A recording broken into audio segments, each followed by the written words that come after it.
Last time हमने बात करी थी बैक पेन के बारे में कि ये होता क्यों है। आज हम बात करेंगे कि इसके बचाव के क्या तरीके हैं।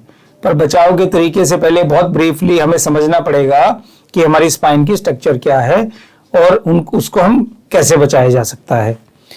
एक बार फिर इस मॉडल में देखते हैं।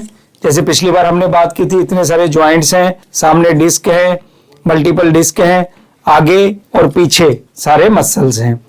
अब आप इसको इमेजिन करिए कि एक बिल्डिंग है, वो ऐसे पिलर पे खड़ी है जिसमें बहुत सारे जॉइंट्स हैं और उस पिलर के अंदर बहुत सारे किसी ने गद्दे भर दिए हैं, सॉफ्ट स्ट्रक्चर भर दिए हैं। तो आप समझेंगे कि जो ये स्ट्रक्चर बनी है, ये स्ट्रक्चर बनी ही कोलैप्स होने के लिए है, क्योंकि कोई भी पिलर उसमें अगर जॉइंट्स हैं या उसमें सॉफ्ट स्ट्रक्चर हैं तो वो खड़ा ही नहीं रह सकता। तो भगवान ने हमारे लिए ऐसा पिलर क्यों बनाया जिसपे हमारा पूरा शरीर चलता है, और ये कोलैप्स होने के लिए बना है।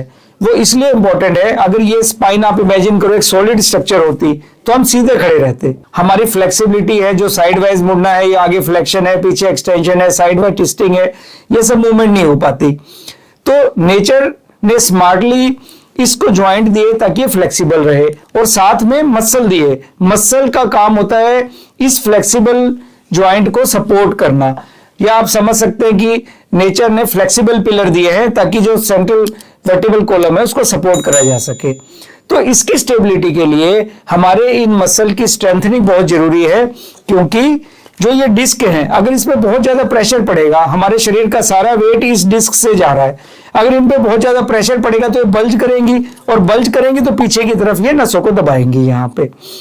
तो हमें ये समझना पड़ेगा कि जो हमारे मसल हैं वो एक बहुत ही इंपॉर्टेंट पार्ट है इसको स्ट्रेंथ देने के लिए और इसको स्टेबल बनाने के लिए। और मसल तभी वो ठीक रहेंगे तब हम एक तो एक्सरसाइज करें, रेगुलर एक्सरसाइज, जिसको कोर स्ट्रेंथनिंग एक्सरसाइज बोलते हैं।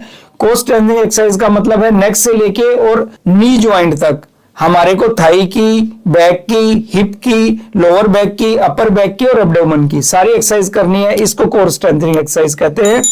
जब हमारा कोर स्ट्रेंथन होगा तो ये वेट बेयरिंग में पार्टिसिपेट करेगा। तो वजन मसल ले लेंगे, और जो हमारा जो स्पाइन है जिसमें बहुत सारे जॉइंट और डिस्क है आगे, ये हमारा बच जाएगा वेट बेयरिंग से। और वेट बेयरिंग नहीं होगी तो डिस्क आपकी बल्ज नहीं करेंगी। और जितनी एक्सरसाइज इंपॉर्टेंट है उतना ही हमारा प्रोटीन इंटेक इंपॉर्टेंट है। इंडिया में जो हमारी डाइट है वो प्राइमरली कार्बोहाइड्रेट बेस्ड डाइट है, और उसमें क्या होता है कि हम लोग रोटी खाते रहते हैं, चावल खाते रहते हैं, मीठा खाते रहते हैं, पर एक्सरसाइज नहीं करते। उससे हम वेट पुटअप करते हैं। जितना भी वेट हमारी टमी पे आता है, जितनी फैट हम अपने एब्डोमेन पे इकट्ठे करते हैं, ये सारी की सारी फैट का वजन जो है ये नीचे वाली दो डिस्क पे जाता है। ये नीचे वाली L3, L4, L5 डिस्क बोलते हैं, इन डिस्क पे जाता है, और उसकी वजह से डिस्क बल्ज होता है। दूसरी बात, अगर फैट ज्यादा है शरीर में तो मसल मास कम हो जाता है। तो फैट ज्यादा हो गई, मसल मास कम हो गया, वेट बढ़ गया, इसकी वजह से हमारे को एबनॉर्मल लोडिंग होती है डिस्क की, और उस पे हमारे को डिस्क बल्ज होता है और हमारे को पेन होता है। इसी तरह से जैसे जैसे उम्र बढ़ती है, जो ये ज्वाइंट है जिनको हम फैसेट ज्वाइंट्स बोलते हैं, छोटे छोटे ज्वाइंट्स, ये ज्वाइंट घिसने लगते हैं, मसल हमारे कमजोर हैं, फैट हमारे शरीर में ज्यादा है, तो ये ज्वाइंट पेन करने लगते हैं। और आपको ये जान के हैरानी होगी कि 60 से 70% बैक पेन सिर्फ ज्वाइंट की वजह से होता है, उसमें डिस्क इन्वॉल्व नहीं होती। और आगे झुकना है, पीछे झुकना है, साइड में टिल्ट करना है, इन सब में हमारे को बहुत पेन होता है। तो सबसे इंपॉर्टेंट बात है कि एक अच्छी डाइट और एक अच्छी एक्सरसाइज और करेक्ट पोस्चर। अगर आप इस तरह से ऐसे झुक के बैठे हैं, ऐसे करके आप